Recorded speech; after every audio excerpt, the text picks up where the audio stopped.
Ambassador Kim Min-jun stood before the Galactic Council chamber, his hands steady despite the weight of the moment. Around him rose towers of crystal and metal, each one holding representatives from species humanity had only dreamed about for centuries. 847 civilizations watched him with eyes that ranged from curious to hostile. Some had scales, others had feathers, and a few existed as patterns of light inside containment fields. But all of them were judging Earth. The chamber itself was enormous, built to accommodate beings as small as house cats and as large as elephants. Translators hummed in the air, converting Kim's Korean-accented English into thousands of languages simultaneously. He had practiced his speech for months, memorizing every word, every gesture. Today would determine humanity's place in the galaxy. Honored members of the Galactic Council. Kim began, his voice carrying through the vast space. Humanity comes before you in peace and hope. We bring the achievements of our world, our culture, our dreams of joining the community of stars. He activated the holographic display. Images of Earth appeared, showing cities gleaming in the sunlight, forests stretching across continents, oceans teeming with life. Then came humanity's achievements. Art, music, literature, science. The display showed the Great Wall, the pyramids, the International Space Station. It showed doctors healing the sick, teachers educating children, engineers building bridges across impossible distances. Some council members leaned forward with interest. Others remained still as statues. Kim could not read their expressions, could not tell if they were impressed or disappointed. The evaluation had taken 3 months. Council scientists had visited Earth, examining everything from human biology to political systems. They had interviewed leaders, studied history books, analyzed technology. They had taken samples, recorded data, and filed thousands of reports. Kim had answered countless questions, always hoping that his answers were enough. Now came the judgment. Council Director Thelvas, a being that looked like a mantis made of silver metal, rose from the central platform. His voice, translated into flat mechanical English, echoed through the chamber. The Council has completed its evaluation of species designation. Human, planet designation, Earth. We have considered all factors according to standard protocols, established over 12,000 cycles of galactic governance. Kim felt his heart pounding. This was it. The results are conclusive, Thelvas continued. Humanity is denied membership in the Galactic Council and associated protections. The words hit Kim like a physical blow. Denied. He had prepared for this possibility, but hearing it spoke aloud made it real, in a terrible way. The reasons are as follows, Thelvas said, as if reading a grocery list. First, lack of unified planetary governance. Humanity remains divided into competing nation-states with separate militaries and conflicting interests. Second, excessive violent tendencies. Human history shows continuous warfare spanning millennia, with weapons development prioritized over peaceful exploration. Third, insufficient technological development. Human spaceflight capability remains limited to their own solar system. Fourth, biological incompatibility markers.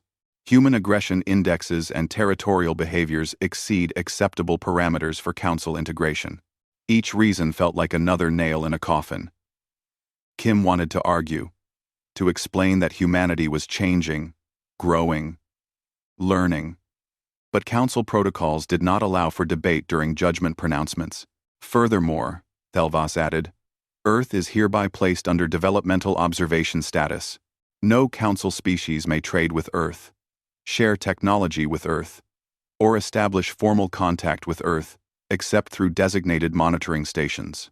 This status will be reviewed in no less than 500 cycles, assuming humanity demonstrates sufficient progress. 500 cycles. Kim did quick mental math. In Earth years, that was nearly 1,000 years. Longer than all of recorded human history. Earth's monitoring will be conducted remotely through observation probes, Thelvas finished. This judgment is final. The council has spoken. The chamber erupted in discussions among the alien representatives. Some seemed satisfied, others indifferent. A few appeared sympathetic. But sympathy changed nothing. Kim stood alone on the platform, representing 7 billion people who had just been told they were not good enough for the galaxy. The return journey to Earth took 3 weeks. Kim spent most of it in his quarters, staring at the walls of the council transport ship. They had given him passage home as a courtesy, but no council member spoke to him. He was already a ghost to them, a representative of a quarantined world. When he finally arrived back on Earth, the United Nations Assembly waited for his report. Leaders from every nation had gathered, their faces filled with hope that died the moment they saw Kim's expression. "They rejected us," Kim said simply. "We are alone." The assembly hall fell silent. Then someone started crying. Others began shouting. Some sat in stunned disbelief. Kim watched it all with empty eyes. He had failed. Humanity had failed. But in the chaos, a voice cut through the noise. Dr. Sarah Park, the head of Earth's Space Development Agency, stood at her seat. "So they think we're not good enough?" she said, her voice sharp with anger. "They think we're too primitive? Too violent? Too divided?" "That is correct," Kim replied, exhausted. "Then we'll prove them wrong," Park said. "Not by begging for another chance. Not by waiting 1,000 years for them to reconsider. We'll do it our way." "What are you suggesting?" asked Commander Lee Jae-sung. "The military liaison to the space program." Park smiled, and there was something dangerous in that smile. "They've quarantined us, right? No contact, no observation except for some remote probes. They're not going to pay attention to primitive Earth because they've already dismissed us." "Your point?" Kim asked. "My point is that we have the greatest advantage any civilization could ask for," Park said. "We have been underestimated. They're not watching us closely. They don't think we're capable of surprising them. So, we will." "How?" demanded a dozen voices at once. Park activated her own holographic display. It showed star charts of regions far from Council space, areas marked as unexplored or deemed worthless by galactic standards. "We build out there," Park said. "In the places they don't care about, don't monitor, don't want. We send colony ships in secret. We develop our technology away from their eyes. We grow strong in the shadows. And when we're ready, when we've built something they can't ignore, then we'll show them what rejected species can accomplish." The assembly erupted again, but this time with energy instead of despair. Arguments flew back and forth. Some called it madness. Others called it humanity's only hope. Commander Lee Jae-sung stood. "I support this plan. We have resources, knowledge, and determination. What we lack is their approval, and I'm no longer convinced we need it." The vote took 3 hours. In the end, it was unanimous.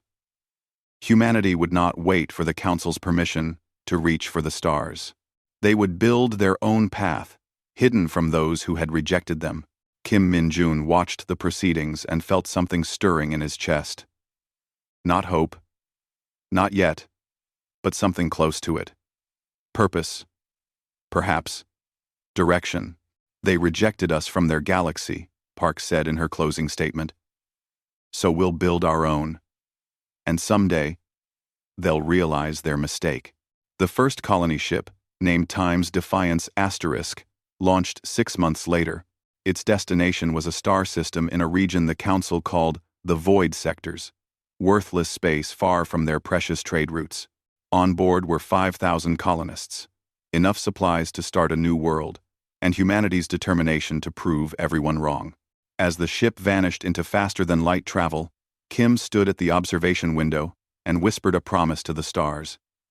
"We'll be back, and when we return, you'll see us differently." Behind him, Earth began preparing the second colony ship, then the third, then the 10th. In the shadows between stars, humanity was about to begin the greatest undertaking in its history.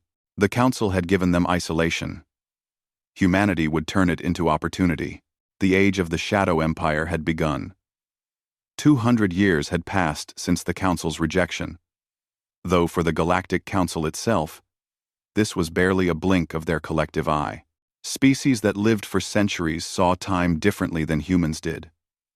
To them, Earth remained frozen in their records as a primitive world full of violent primates, not worth a second thought. The monitoring probe stationed near Earth's solar system sent its routine reports every decade. Each one confirmed what the Council expected. Humanity puttered around their home system, building small stations, mining asteroids, showing no signs of significant advancement. The probes detected no faster-than-light travel, no expansion beyond their sun, no evidence of growing power. Earth appeared exactly as primitive as the Council had judged it to be. What the probes did not see was the truth.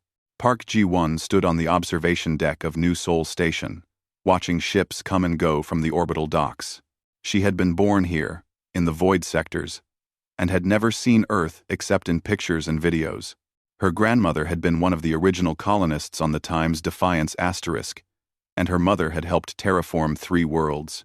Now, at 32 years old, Ji-won led the research division for the Terran Shadow Collective. Below the station, the planet Shin Hanguk glowed green and blue. Once, it had been a frozen rock with an atmosphere of poisonous methane.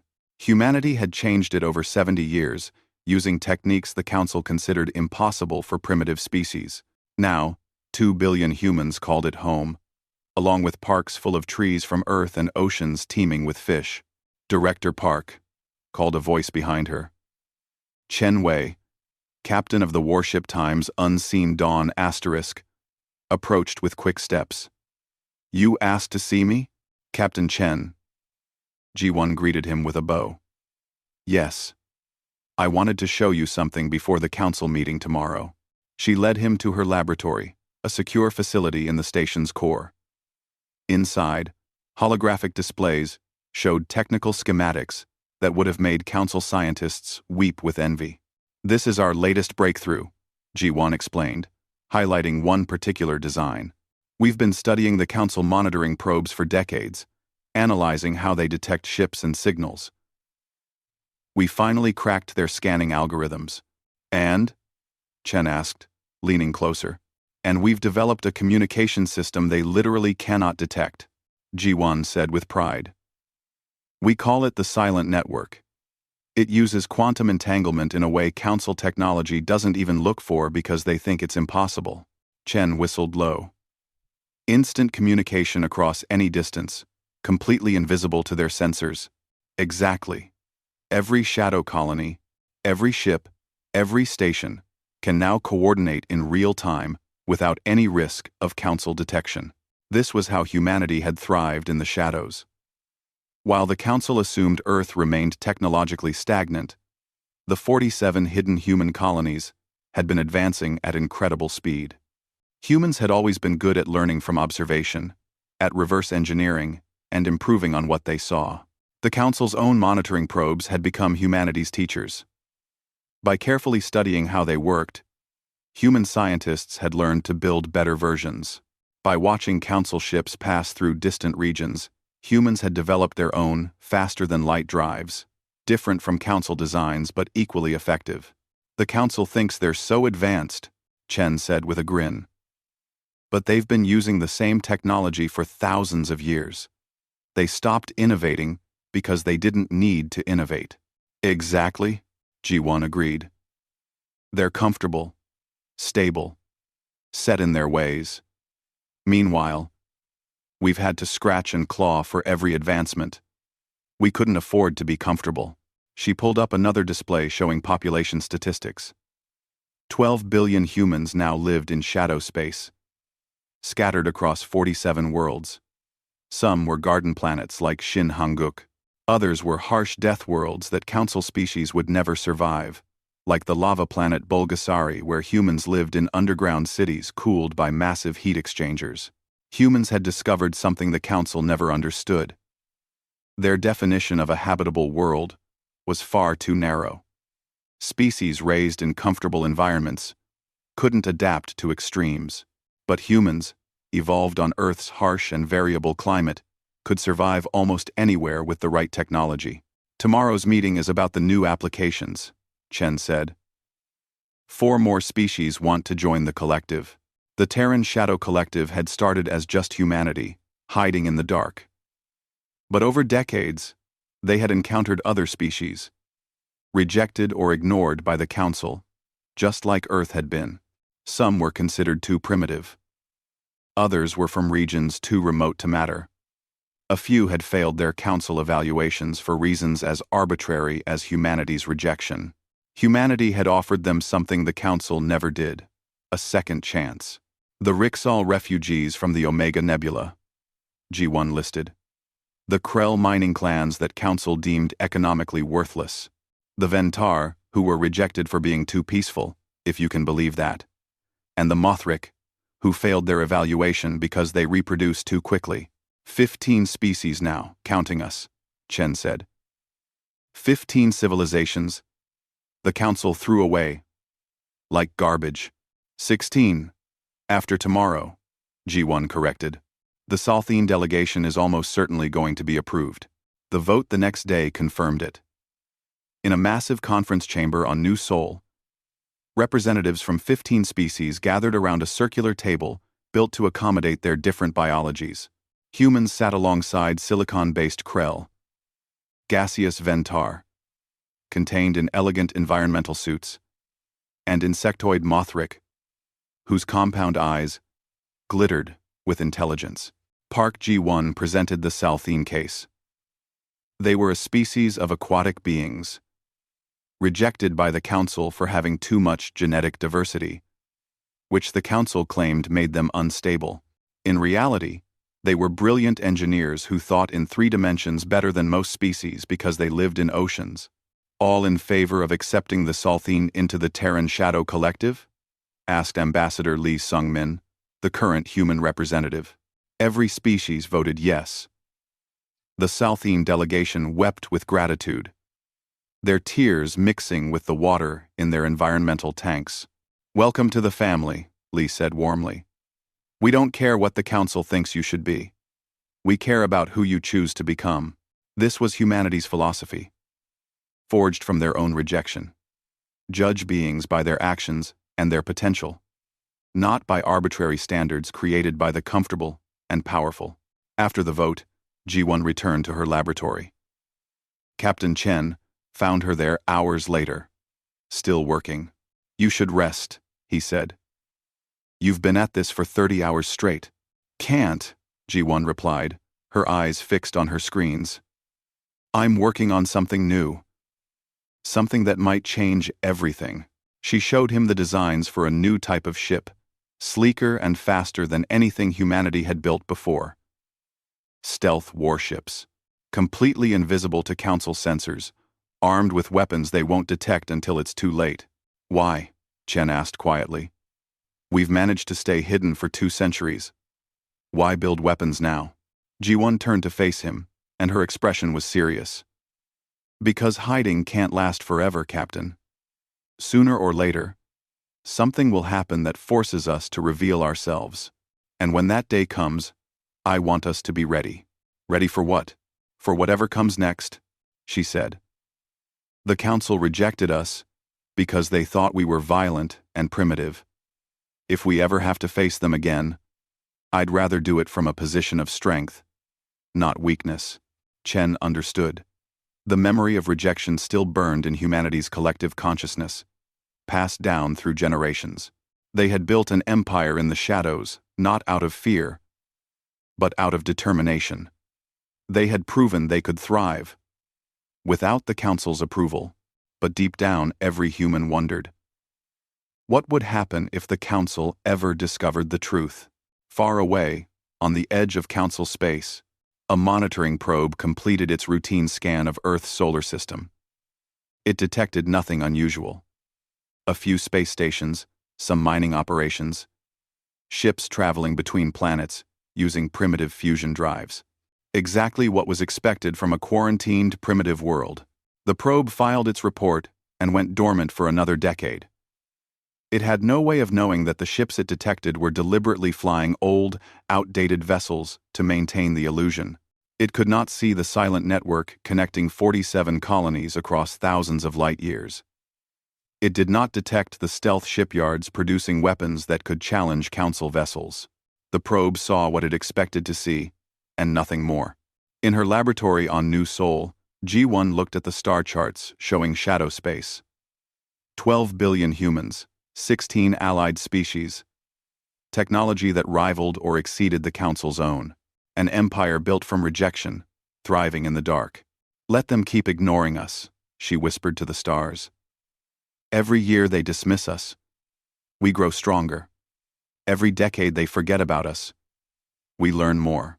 And if the day ever comes when they remember we exist, they're going to discover they made the biggest mistake in galactic history.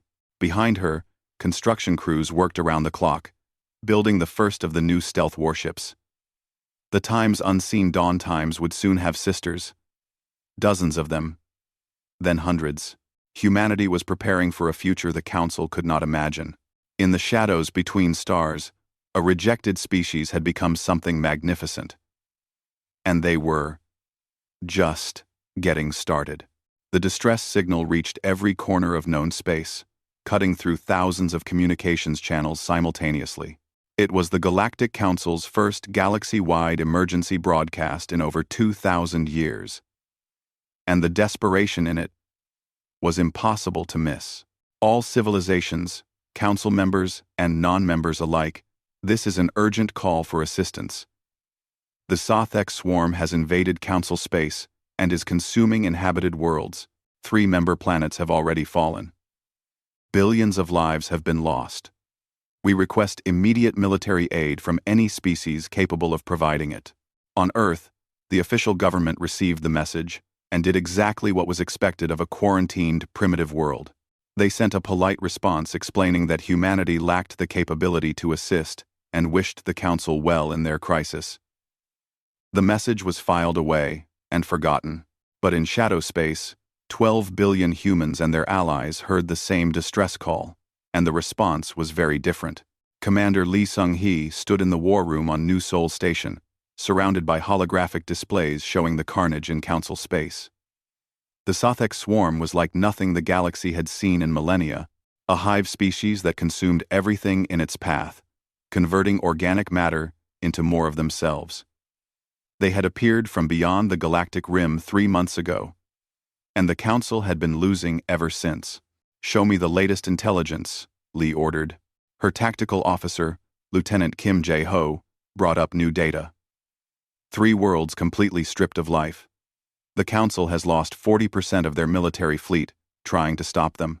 The Sothek don't negotiate, don't communicate, just consume and multiply. Their tactics, Lee asked. Mass assault with overwhelming numbers, Kim replied. They sacrifice thousands of their own ships to break through defensive lines, then land ground forces that literally eat everything. The Council's rigid battle formations can't adapt fast enough. Lee studied the data with experienced eyes. She was the granddaughter of the Commander Lee, who had helped launch humanity's shadow expansion 2 centuries ago. And she had inherited his strategic mind. What she saw in these battle reports made her shake her head in frustration. "The Council is fighting like they always do," she said. "By the book, using established tactics that worked against conventional enemies. But the Sothek aren't conventional. They're treating this like a chess game when they should be treating it like a street fight. So what do we do?" asked Admiral Kwon Tae-yang, commander of humanity's Shadow Fleet. "This isn't our problem. The Council rejected us, quarantined us. Why should we help them?" The question hung in the air. Around the room, officers and advisors waited for Lee's answer. It was a fair question. The Council had judged humanity unworthy, had isolated them for 200 years. They had shown Earth no mercy and no second chances. "Gather the collective representatives," Lee said finally. "This decision is too big for humanity alone." 6 hours later, the leadership of the Terran Shadow Collective assembled in emergency session. 16 species, all of them rejected or dismissed by the Council, debated what to do about the crisis consuming the galaxy. "Let them burn," growled a Krell representative, his silicon body glowing hot with anger. "They called us worthless because our biology didn't fit their standards. Now they want our help? Billions of innocent civilians are dying," countered a Ventar diplomat, her gaseous form swirling with agitation inside her containment suit. "Civilians who never voted to reject us, who probably don't even know we exist. Do we condemn them for their government's mistakes? If we reveal ourselves, we lose our greatest advantage," warned a Mothric strategist. "The Council will know we've been developing in secret. They might see us as a threat." The debate raged for hours. Some wanted revenge, to watch the Council suffer as they had suffered. Others argued for mercy, for proving themselves better than those who had rejected them. Still others worried about the practical consequences of exposure. Lee Sung-hee listened to it all, then stood to speak. "I understand the anger," she said. "My grandfather died never seeing Earth again, because the Council deemed us unworthy. My family has lived with that rejection for generations. But I also know something the Council forgot. We didn't build this collective to become like them. We built it to be better." Lam. She activated a display showing civilian refugees fleeing Jothek attacks. Mothers clutching children, elderly beings helped by younger ones, entire communities running for their lives. "These people didn't reject us," Lee continued. "They're just trying to survive. And if we let them die because we want revenge on their government, then maybe the Council was right about us.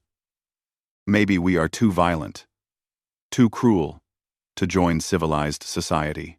So, we help them?" asked the Salthine representative. "We help them," Lee confirmed. "But on our terms. We don't announce ourselves. We don't ask for permission or gratitude. We hit the Zothek hard, using tactics the Council can't even imagine. And we save as many lives as we can. And if the Council figures out who's helping them, that's their problem to deal with." The vote was close, but it passed. The Terran Shadow Collective would intervene. Admiral Quan took command of the operation. 500 stealth warships, the pride of humanity's secret fleet, prepared for combat. 200 support vessels, loaded with supplies and medical equipment.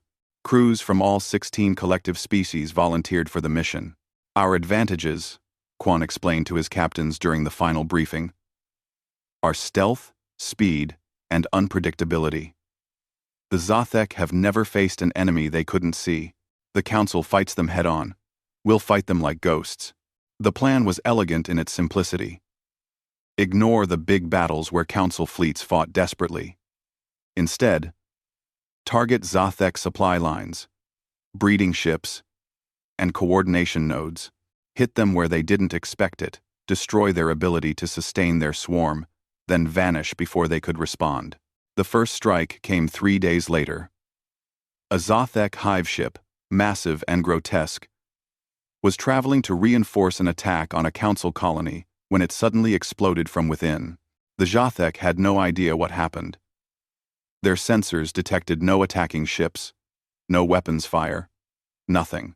What they didn't know was that the Times, Unseen Dawn Times, and 12 sister ships had approached using stealth technology the Council had never developed, fired weapons using energy signatures the Zothek couldn't detect, and vanished back into the dark before the hive ship's debris stopped burning. The attacks continued. Zothek breeding facilities, hidden on captured asteroids, erupted in fire as invisible attackers struck with surgical precision. Supply convoys found themselves ambushed by enemies that appeared from nowhere, struck with devastating force, and disappeared like smoke. Coordination nodes that directed swarm movements went dark without warning.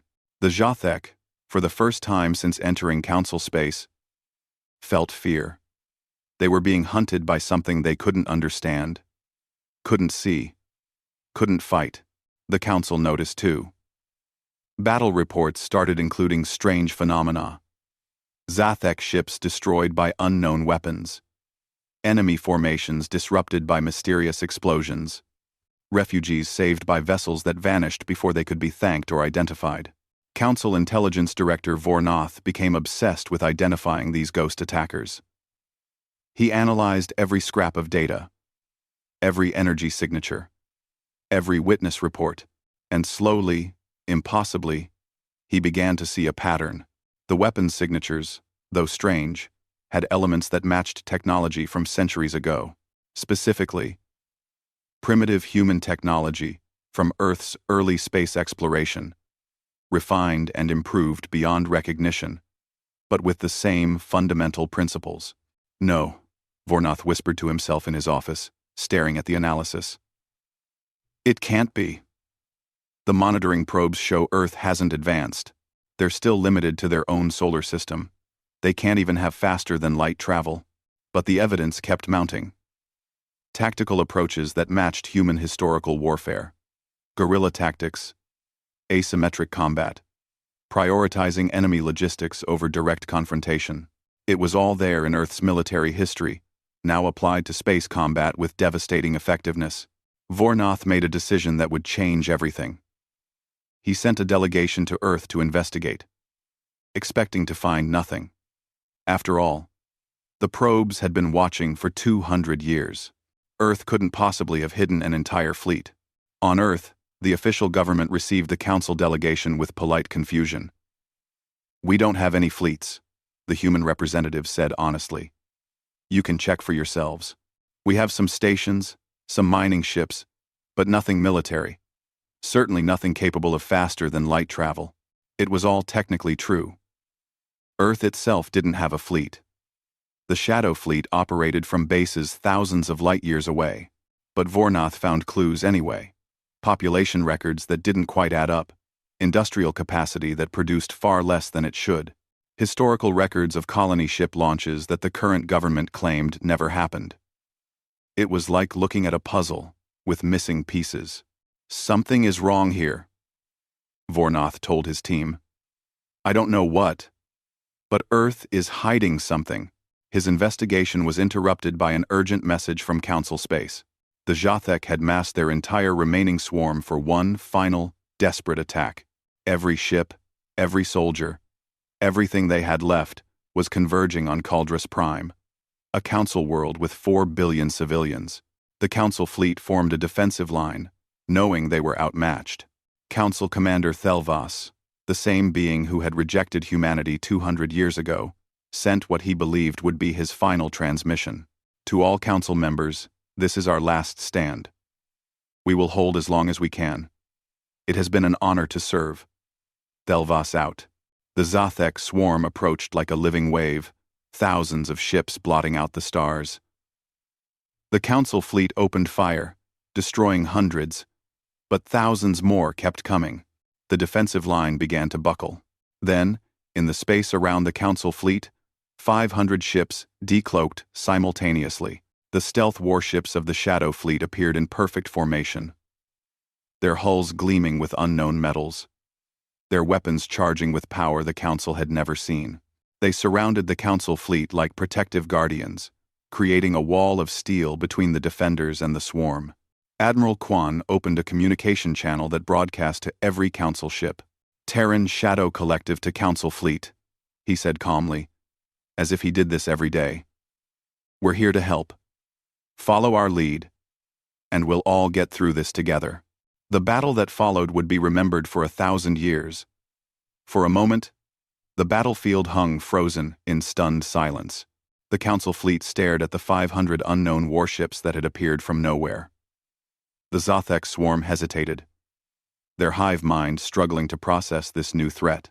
Then the moment shattered and chaos erupted. Admiral Quan didn't waste time with explanations. "All Shadow Fleet vessels, engage at will. Target their coordination nodes first, then their heavy assault ships. Stay mobile, stay unpredictable. Show them how we fight." The human warships moved like nothing the Council had ever seen. They didn't form rigid battle lines or maintain defensive formations. Instead, they flowed through space like schools of fish. Each ship, an individual, yet part of a greater whole. They darted between Zathek vessels, firing weapons that tore through alien hulls with precision, then vanished behind stealth fields before return fire could find them.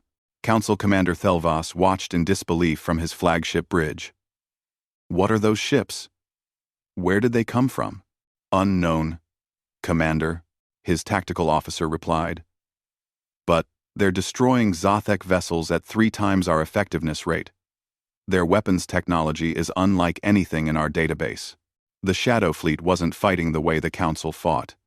Council doctrine emphasized overwhelming firepower and strong defensive positions. Human tactics emphasized speed, deception, and hitting enemies where they were weakest. It was the difference between a hammer and a scalpel.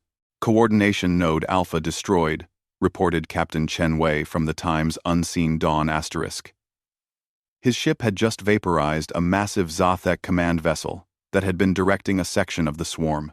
Without its guidance, dozens of enemy ships faltered, their movements becoming confused and disorganized. "Confirmed," replied another captain. "Breaking off to engage heavy assault cluster near Sector 7. The battle became a deadly dance. Human ships appeared, struck with devastating accuracy, and disappeared before the Zothek could focus fire on them. Meanwhile, the Council fleet, inspired by these mysterious allies, pushed forward with renewed courage. Their heavy weapons, guided by human tactical data shared through open channels, began targeting the weak points in Zothek formations that Shadow Fleet attacks created. But the Zothek were not mindless. Their hive intelligence adapted, learning from each encounter. They began saturating areas with weapons fire, trying to catch the invisible human ships. Some succeeded. A human destroyer took a direct hit, its stealth field flickering and failing. "This is the Times Silent Thunder *. We're hit and venting atmosphere," the captain transmitted. "Engines offline. Weapons disabled. We're dead in the water." The Zothek swarmed toward the crippled ship like sharks sensing blood. Dozens of enemy vessels converged, preparing to tear the destroyer apart. "All nearby vessels, converge on Times Silent Thunder *. Admiral Quan ordered. "We don't leave anyone behind." But the Council fleet was closer.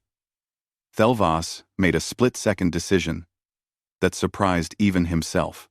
All ships, defensive formation around the damaged unknown vessel. Protect it at all costs. Council warships, massive and powerful, moved to shield the crippled human destroyer. They took hits meant for the smaller ship, their heavy armor absorbing Zothek weapons fire. At the same time, other Shadow Fleet vessels appeared around the formation, their combined firepower driving the Zothek back. A boarding shuttle launched from a Council cruiser, heading for the Times Silent Thunder *. When it docked, Council rescue teams found human crew members, injured but alive. The rescuers stared in shock. These mysterious warriors were humans? The same species they had rejected 200 years ago as too primitive? "Get them to medical," ordered the Council team leader, pushing aside confusion. "Worry about questions later." The battle raged for 6 hours. Slowly, methodically, the combined force of Shadow Fleet and Council ships broke the Zothek swarm. The aliens had thrown everything into this assault, and they were losing. Their coordination networks were destroyed, their heavy ships disabled, their supply lines cut by earlier Shadow Fleet raids. The swarm began to fragment, individual ships fleeing in all directions. Admiral Quan watched the Zothek retreat and allowed himself a small smile. "All ships, pursuit protocols. Don't let them regroup. Chase them to the edge of the system, then break off." As the battle wound down, damaged ships from both fleets began recovery operations. Council vessels found themselves working alongside the mysterious Shadow Fleet, sharing supplies and medical personnel. Language barriers meant nothing when universal translators handled the communication, and injury looked the same regardless of species. Park Minseo, a human medic, boarded Thelvas's flagship to help with their wounded.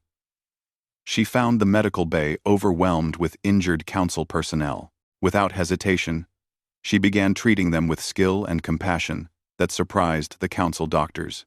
"You're human," one council doctor said. More statement than question. "Yes," Minseo replied while sealing a wound on an injured soldier. "No, the monitoring report said Earth was still primitive." Minseo smiled grimly. "A lot has changed in 200 years. She moved through the medical bay, treating council wounded with the same care she would give her own people. When she reached Thelvas himself, injured from a console explosion on his bridge, she didn't hesitate. "Hold still, Commander," she said gently. "This will hurt, but I'll be quick." Thelvas watched this human medic, this representative of a species he had personally rejected centuries ago, work to save his life with steady hands and kind eyes. The irony was not lost on him. "Why are you helping us?" he asked quietly. "We rejected your species. We called you too primitive, too violent. We isolated you for 200 years. Minseo didn't look up from her work. "Because you needed help. And we could provide it. That's reason enough." Minseo. Minseo. Minseo. But the revenge. The anger. "Oh, we're angry," Minseo said honestly. "We've been angry for 2 centuries. But we decided a long time ago that we wouldn't let your judgment define us. We built something better than revenge. We built a civilization that helps people, even people who hurt us." 2. Her words struck Thelvas like a physical blow. This was not the primitive, violent species the Council had evaluated. This was something else entirely. On the bridge of the Times Unseen Dawn *, Captain Chen received a communication request from Council Intelligence Director Vornath, who had witnessed the battle from a monitoring vessel. "Unknown vessel. This is Director Vornath of Council Intelligence. I request permission to speak with your commanding officer." Chen considered refusing, then decided transparency was inevitable now. "This is Captain Chen Wei of the Terran Shadow Collective. I'm authorized to speak on behalf of our fleet." There was a long pause. "Terran. You're from Earth." "Originally, yes. Though I was born in shadow space myself." "Shadow space?" "The regions you consider worthless," Chen explained. "The void sectors. The death worlds. The empty zones beyond your trade routes. We've been living there for 2 centuries, building a civilization you never noticed because you weren't looking." Vornath struggled to process this information. "But the monitoring probes show Earth hasn't advanced." "You can't have. Where did you?" "Your probes see what they expect to see," Chen said. "Old ships, puttering around Earth's solar system, primitive technology. Nothing impressive. Because that's what we show them. Meanwhile, out here in the dark, we built 47 colonies, developed technology that rivals yours, and created an alliance of 16 species you rejected or ignored." "Impossible," Vornath whispered. "Yet here we are," Chen replied. 500 warships. 12 billion citizens. An empire forged from your rejection. Admiral Quan's voice cut into the conversation. "Captain Chen, bring Director Vornath aboard the Times Defiant *. It's time we had a proper conversation." An hour later, Vornath stood in the conference room of humanity's flagship, surrounded by human officers and representatives from other collective species. Admiral Quan sat at the head of the table, her expression calm but firm. "You have questions," Quan said. "Ask them." "How did we not know?" Vornath demanded. "We've been monitoring Earth for 200 years. "You've been monitoring Earth," Quan agreed. "Not the void sectors. Not the regions you deemed unimportant. You saw what you expected to see, and stopped looking. But the technology, the ships, the coordination, we learned by watching you," Quan explained. "Your monitoring probes taught us about your sensors. So we built technology you couldn't detect. Your ships taught us about faster-than-light travel, so we developed our own version. You were our teachers, though you never knew it." Vornath sat heavily. "And the other species? You said 16? A Krell representative spoke, his silicon body glowing softly. "We were rejected for having the wrong biology. The Terran Shadow Collective offered us a home when the Council said we were worthless," Aventar added. We were deemed too peaceful to be useful. Humanity taught us that peace is not weakness. One by one, representatives from rejected species told their stories.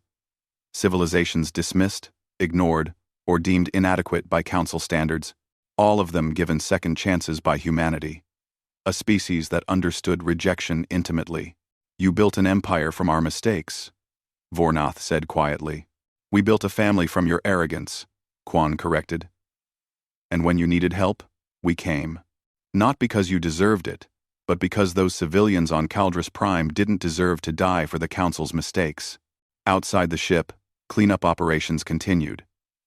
Human and Council crews worked side by side, recovering escape pods, repairing damaged vessels, treating wounded, old enemies becoming reluctant allies in the wake of shared battle. Delvas stood at an observation window, his injuries bandaged by human hands, watching the cooperation with wonder. Beside him, Park Min-seo appeared with a medical scanner. Time to check those wounds, Commander, she said professionally. Tell me, medic, Thelvas said. What happens now? Your people revealed themselves to save us. What do you want in return? Min-seo smiled.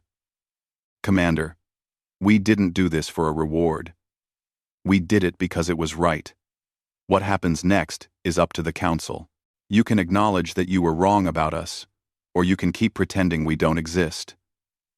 Either way, we'll keep being who we are. And who are you? Thelvas asked. We're the species you rejected, Min-seo said simply. And we're the ones who saved you anyway. The emergency summit was held on the Council's central station, a massive structure orbiting their capital world. For the first time in Council history, representatives from non-member civilizations sat at the main table as equals. The 16 species of the Terran Shadow Collective occupied seats that had been hastily added to the ancient chamber. Ambassador Kim Da-eun, great-granddaughter of the man who had been rejected 2 centuries ago, led the human delegation. She was young, only 40 years old, but she carried herself with the quiet confidence of someone who knew exactly what she represented. Behind her sat Admiral Quan, Commander Lee, and Director Park Ji-won, along with representatives from every collective species. Across the table, the Council's leadership watched with expressions ranging from shame to fear to grudging respect. Director Vornath sat among them, having spent the past week compiling a complete report on the Shadow Collective's capabilities. What he had discovered had shaken the Council to its core. Council Speaker Meltar, a being of ancient years and immense authority, opened the session. We are gathered to address a situation unprecedented in 12,000 years of galactic governance. A civilization we deemed primitive has proven itself our equal, perhaps our superior. 16 species we rejected or ignored have built an alliance that saved us from extinction. We owe them our lives and our honesty. The chamber fell silent. For proud civilizations used to being the galaxy's authority, this admission came hard. The Council was wrong, Meltar continued, and those words sent shockwaves through the assembly. We rejected humanity, based on incomplete understanding. We isolated them, out of arrogance. We assumed our evaluation was infallible. We were mistaken. Ambassador Kim Da-eun stood. Speaker Meltar, we appreciate your honesty, but we didn't come here for an apology. We came to discuss the future. Of course, Meltar said. The Council is prepared to offer humanity and your allies immediate full membership, with all associated rights and privileges. We will provide reparations for the 2 centuries of isolation. We will share our technology freely. We will make amends. Kim nodded slowly. And what about the other species currently under developmental observation? The civilizations you've quarantined, just like you did to us? The question hung in the air like a challenge. There are 37 species currently in observation status, Kim continued. How many of them are actually primitive? And how many did you simply not understand? How many could have become allies like we did, if given the chance? The observation protocols have served us well for millennia, protested one council member, a being that looked like a floating crystal. They protect unprepared species from the dangers of galactic contact. Or they protect you from having to deal with species that don't fit your comfortable standards, countered Park Ji-won, standing beside Kim. We reviewed your evaluation criteria. They're designed to find civilizations exactly like yourselves. Anyone different gets rejected. Director Vornoth stood, surprising everyone. She's right. I've spent the past week analyzing our evaluation system, comparing it to what the Shadow Collective has achieved. Our criteria are flawed. We reject species for being too peaceful, too aggressive, too diverse, too uniform. We've rejected civilizations for having unusual biology, unconventional governments, or simply being located in regions we found inconvenient. He activated a holographic display showing the rejected species. The Krell were denied because silicon-based life was deemed too alien. The Ventar, because their gaseous nature made us uncomfortable. The Mothric because they reproduce quickly, which we called unstable. Every single one of these species had something valuable to offer. But we couldn't see past our own prejudices. What are you suggesting? Asked Speaker Meltar. I'm suggesting we were arrogant fools, Vornoth said bluntly. And these humans proved it by building something better than what we have. Kim Da-eun raised her hand. If I may, we have conditions for joining the council. The chamber erupted in shocked murmurs. Conditions? Species didn't make conditions for council membership. It was an honor. A privilege granted by the Galactic Authority. Speak, Meltar said, silencing the noise. First, Kim said clearly. Every species currently in developmental observation must be re-evaluated fairly, not according to your old criteria, but with genuine consideration for their potential and their right to self-determination. Agreed, Meltar said without hesitation. The other council members looked surprised, but none objected. Second, Kim continued, all 16 species of the Terran Shadow Collective must be granted full council membership simultaneously, with equal status to existing members. Also agreed, Meltar said. Third, and most important, Kim said, her voice growing stronger. The council must reform its governing structure. No more can a small group of ancient civilizations dictate standards for the entire galaxy. The council must include diverse perspectives, must value different approaches, must judge species by what they can become, not what they currently are. This caused real controversy. Council members argued, debated, and protested. The system had worked for 12,000 years. Why change it now? Commander Lee Sung-hee stood. Because your system failed. It failed when you rejected us. It failed when the Zothek nearly destroyed you. It failed every time you dismissed a species that could have been a valuable ally. You need to change, not because we demand it, but because the galaxy deserves better. The debate raged for hours. Some council members resisted change, clinging to tradition. Others, shamed by recent events, argued for reform. Vornoth became an unexpected advocate for the human position, presenting data showing how council prejudices had weakened galactic civilization. Finally, after 12 hours of discussion, Speaker Meltar called for a vote.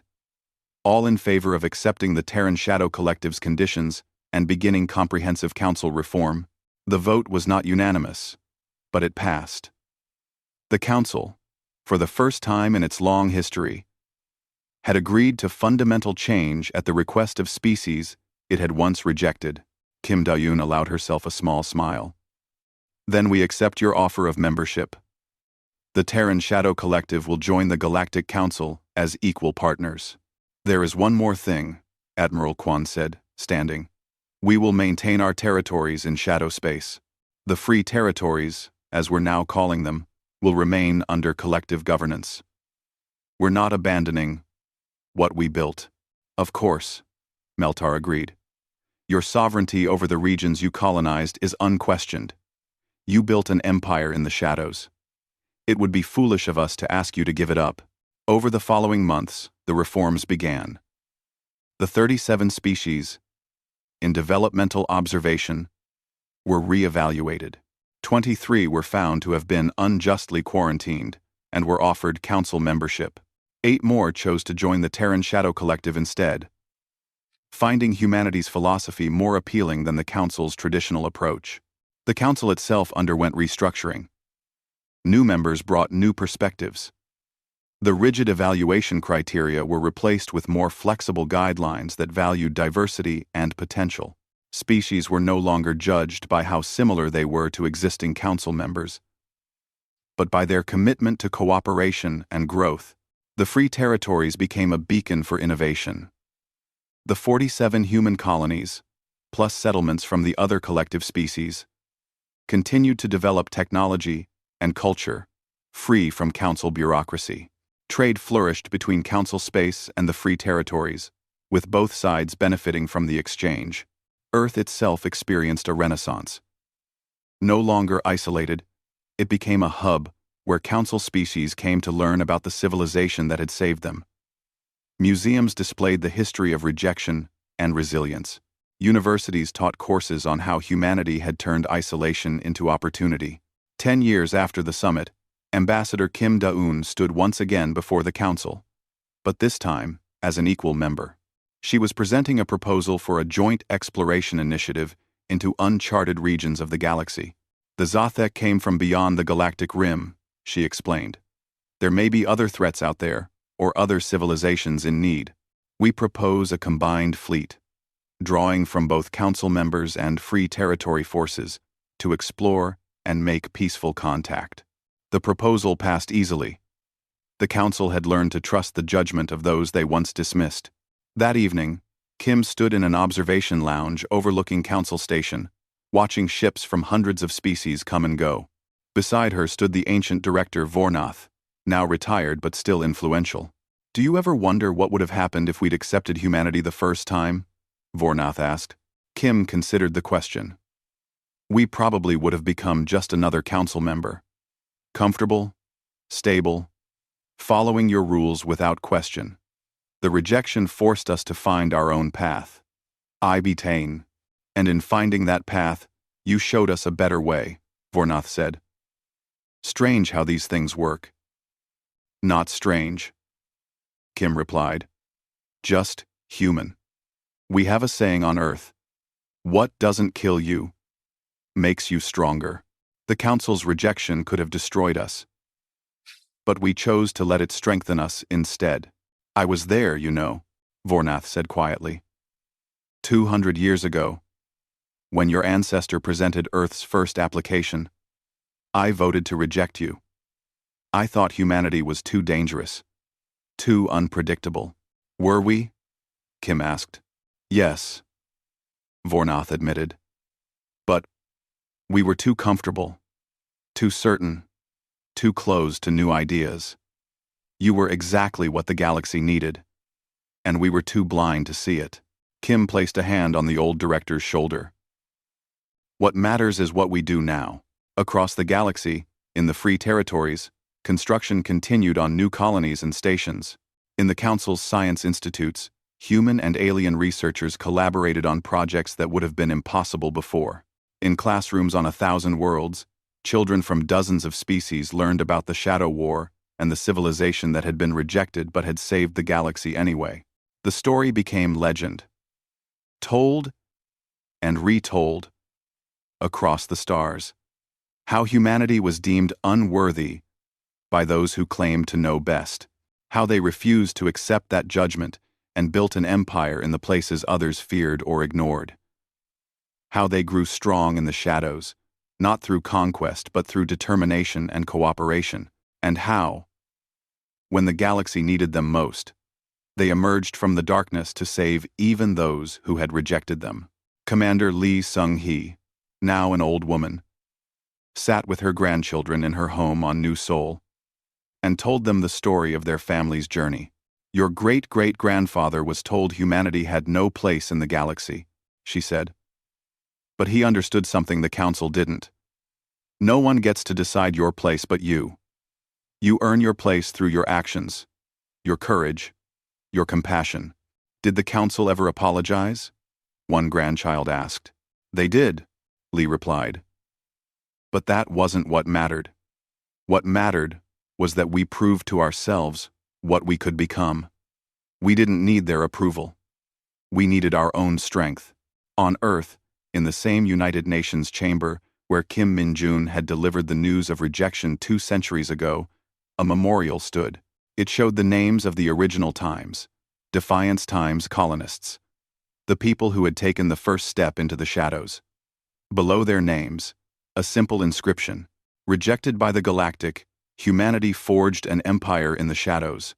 And when the galaxy needed saving, we were ready. The memorial was not a monument to victory or revenge. It was a reminder that rejection is not the end of the story. It can be the beginning of something greater, if you have the courage to write your own ending. Ambassador Kim Da-eun visited the memorial before every council session, touching her great-grandfather's name on the plaque. He had died long before seeing this moment, before knowing that his humiliation would lead to humanity's greatest triumph. But she knew he would be proud. "We did it, great-grandfather," she whispered. "We became exactly what they said we couldn't be. And we did it our way." The stars above Earth shone bright, no longer forbidden but welcoming. Humanity had earned its place among them, not through permission but through perseverance. The Shadow Empire had stepped into the light, and the galaxy was better for it. And in the quiet spaces between stars, in the free territories where rejected species had found new homes, the work continued, building, growing, learning, proving that there are no unworthy civilizations, only civilizations that haven't been given their chance. The Council had learned that lesson at last, and the galaxy would never forget.